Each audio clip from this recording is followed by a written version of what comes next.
မင်္ဂလာပါရှင်မင်းရဲ့ချက်မဲ့စားမယ်ဆိုတဲ့အစီအစဉ်လေးကကြိုဆိုပါရရှင်ဒီနေ့ကတော့မင်းတို့စမ်းကြောင်းမှာရှိရဲ့လင့်ပါစာလေးကိုရောက်ရှိခဲ့ပါတယ်ဒါလေးကလည်း line ပေါ်မှာခက်စားနေရတွေ့တော့မုတ်လေးတွေကောင်းကောင်းလေးတွေစားကြည့်ရင်ဒီမှာရှိတယ်ဆိုတော့ဒါလေးကိုလာခဲ့ပြပါတယ်ရောက်ပြီဆိုတာနဲ့ဝင်ဝမှာမှတ်တရတဲ့ပုံလေးတွေလည်းမင်းတို့ရကြတယ်အဓိကတော့ဒီနေရာမှာစားတောက်လေးတွေလည်းစုံစုံလင်ရတယ်လို့ပြောတယ်မင်းတို့လာတဲ့အချိန်ကတော့နေ့လေတနိုင်လောက်ဖြစ်နေတဲ့ကြောင့်မို့နေလေးကလည်းပူနေတယ်ဆိုင်လေးတွေကလည်းလူရှင်းနေပါတယ်ဒီတော့မင်းတို့ဓပုံလေးတွေရိုက်ရဲ Christmas tree ပင်လေးအပင်မှာလေမတရားဓပုံလေးတွေရိုက်တယ်အပေါက်ဝမှာဆိုလဲလက်ဆောင်ပေးတဲ့နေရာလေးရှိတယ်ကဲဒီနေရာလေးကတော့တော်တော်များများ line ပေါ်မှာခက်စားနေတဲ့သူကတော့ပြောရမယ်ဆိုရင်တော့ night market လို့ပေါ့နော်ဈေးလေးပေါ့ဒါပေမဲ့မင်းတို့လာတဲ့အချိန်ကတော့စောနေတဲ့အတွက်ကြောင့်မို့ဆိုင်လေးတွေကလည်းတချို့ဆိုလဲစခင်းနေတာလေးတွေပဲရှိပါသေးတယ်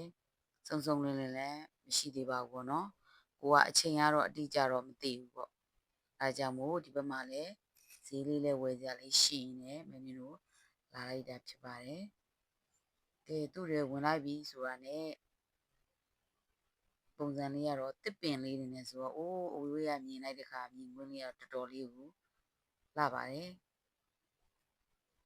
ချစ်စရာကောင်းတဲ့ဆိုင်လေးတွေကညစီတဲ့ပုံစံမျိုးလေးတွေကိုလုပ်ထားတာညဆိုရင်တော့တော်တော်လေးကိုလှမဲ့ပုံစံလေးရှိပါတယ် fancy လေးတွေလူငယ် style လေးတွေနောက်မြမရိုးရာ local brand လေးတွေဒါလေးတွေကလည်းအင်ကြီးလေးတွေလည်းချစ်ဖို့အရင်ကောင်းပါတယ်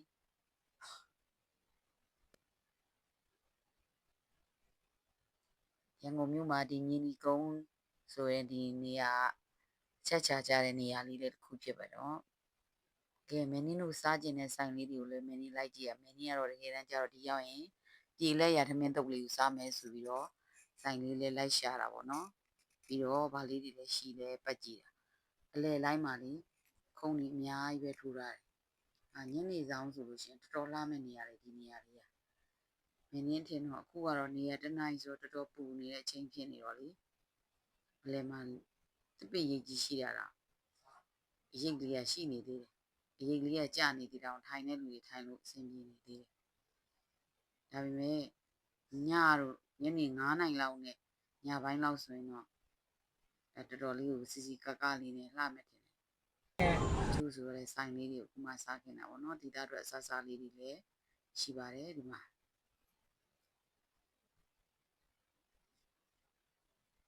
အင်ကြီးလေးတွေလည်းဝကျင်စရာလေးတွေပေါ့နော်လူငယ်စတိုင်လေးတွေအခြားတနေရာလေးကိုရောက်သွားတယ်လို့ပေါ့နော်ခံစားရတယ်ပေါ့နော်ဒါမင်းတို့ဆိုလဲခီးတွေမထွက်တာကြပြီဆိုတော့ပုံစံလေးကတော့အပြောင်းလေးလေးပေါ့ခုဆိုရင်ပြည်လဲရထမင်းတုပ်ဆိုင်လေးကိုတွေ့တယ်သူကညနေ3နိုင်လောက်မှဖွင့်တာဆိုတော့မင်းတို့မစားခဲ့ရပါဘူးတပုံလေးပဲရိုက်ခဲ့ပါတယ်ကဲအဲ့ရနေပြီးအရှိတလိုင်းကြွားနေနောက်တစ်ဆိုင်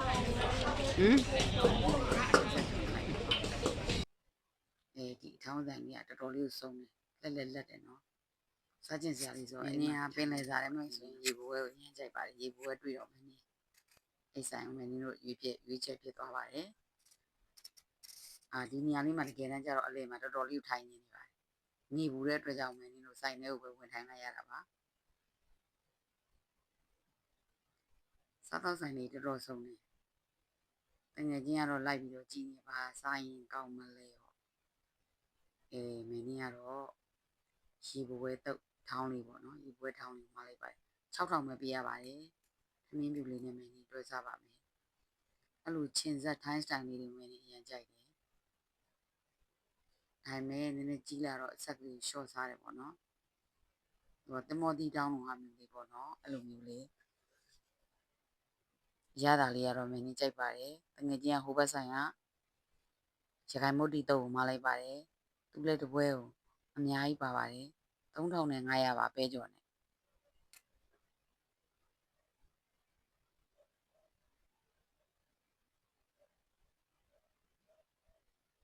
သမင်းနဲ့စားတဲ့အခါမှာနေ့လေစားလည်းဖြစ်နေတော့ဘိုက်ကလည်းတော်တော်စားနေပြီလာတာလည်းမင်းတို့ကရေကြောကလာတာဆိုတော့နေ့လေသမင်းစားချိန်ကြော်နေတငယ်ချင်းတွေကတော့သမင်းစားခဲ့တယ်ဆိုတော့ဒါပေမဲ့မင်းက တော်တော်လေးစားနေဆိုစားတယ်ရခိုင်မုတ်တီတုပ်လေးလည်းမစိုးစားကောင်းတယ်ကဲတယောက်တစ်ယောက်စားနေကြပဲလဲပြီးတော့အေးလေးကလည်းရခိုင်မုတ်တီကြီးလေးလည်းတောက်လို့ကောင်းတယ်စားတော့ကောင်းကောင်းလေးတွေစားကြည့်ရင်မင်းကြီးကတော့ချစ်ရတဲ့မိတ်ဆွေတွေကိုမင်းကြီးလိုက်ညွှန်ပေးပါတယ်ဒါလေးကတော့မင်းကြီးကိုယ်တိုင်လည်းဒီအစားတောက်တွေဒီမှာစုံနေဆိုတော့တေချာခက်ခက်နက်နက်မသိသေးပါဘူးကြေလေးရသမင်းတုပ်လေးက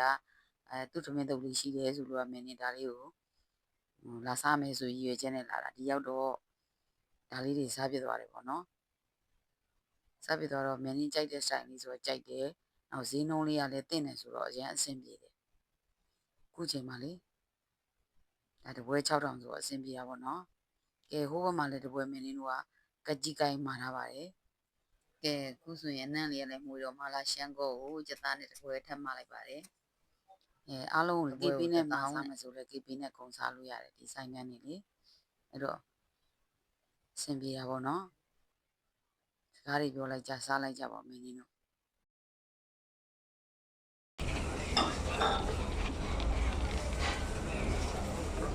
ရခိုင်မုတ်တူပါတယ်ပါရမီဖြည့်ပြရမှာစားဒါကကြီးကြိုက်ကောင်းလားကောင်းလားကကြီးကြိုက်ဟိုရှိရမြိတ်6လမ်းနဲ့ဒီဆိုတာထည့်ပြရမယ်နော်ဒါကကြီးကြိုက်ဒီအန်ဒီကလူပဲရဆိုတာမဖြစ်ဘူးဒီကျူးငါနေရမှာမကောင်းယူလေကောင်းမှာကကြီးရတယ်ဟမ်ဒါအစားမှထားတယ်ကောင်းပြီမိုင်းတော့ပြီးရောက်နေတော့ဒီကူတော့စားကြောဒီကူရောဒီစကြောတော်တော်ပြီလားတော်ပြီထပ်မတွေ့တော့ဘူးရပြီနောက်မှဟုတ်မယ်အဖက်ကတော့လူစားအတိကလည်းကောင်းတယ်ခိုင်မုတ်ကြီးလည်းကောင်းသုံးမျိုးစားခဲ့လာစားတာတော့ဒီ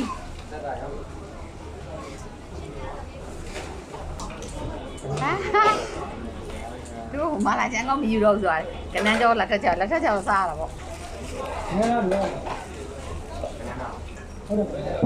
ဟောဒီဘယ်မှာမလာချင်ကောဆိုကန်ဆယ်လုပ်လိုက်ကနန်းတောင်စားမယ်လေခုတော့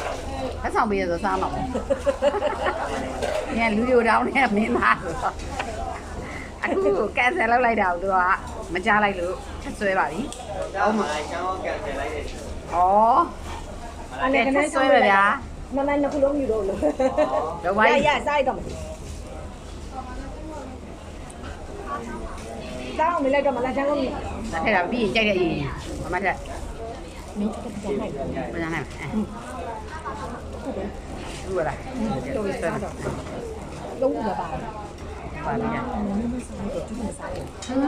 လူပဲကြည့်ရအောင်အေးစားပဲတာမမအဲ့တော့ကြိုက်ပါဘယ်လိုမလုပ်နဲ့အဲ့လိုမျိုးအဲ့စက်မကောင်းတော့ဟုတ်လားလက်ပေးရောလူနေတော့အနေစားမို့အတင်းလုံးပါခင်ဗျဟုတ်ပါအဲ့ဒီကဲဟုတ်ပါစားရရင်လို့သားစားကြည့်တယ်ဟုတ်လားအဲ့တင်းကြအိုင်းနာတာတူရတော့ဘိုင်းအသားငါပဲကြိုက်တယ်အပြီးရတော့မကြိုက်ဘူးစားလိုက်ပြီနော်စား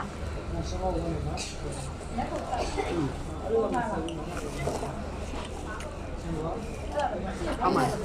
แต่เนี้ยกองก็ติดอยู่แต่เนี้ยသူကဗာလေရေဘိုးရဲ့ပြထားတော့ကြီးပဲညက်ထည့်လိုက်တော့နင်းနေလို့ပြင်ဒါပေမဲ့အားရပါအဲ့ကြီးကိုကြိုက်စားကြတယ်မလာရှန်ကောရတယ်ဆက်လျှော့တာလေအဲ့ရောက်နေတဲ့ခါ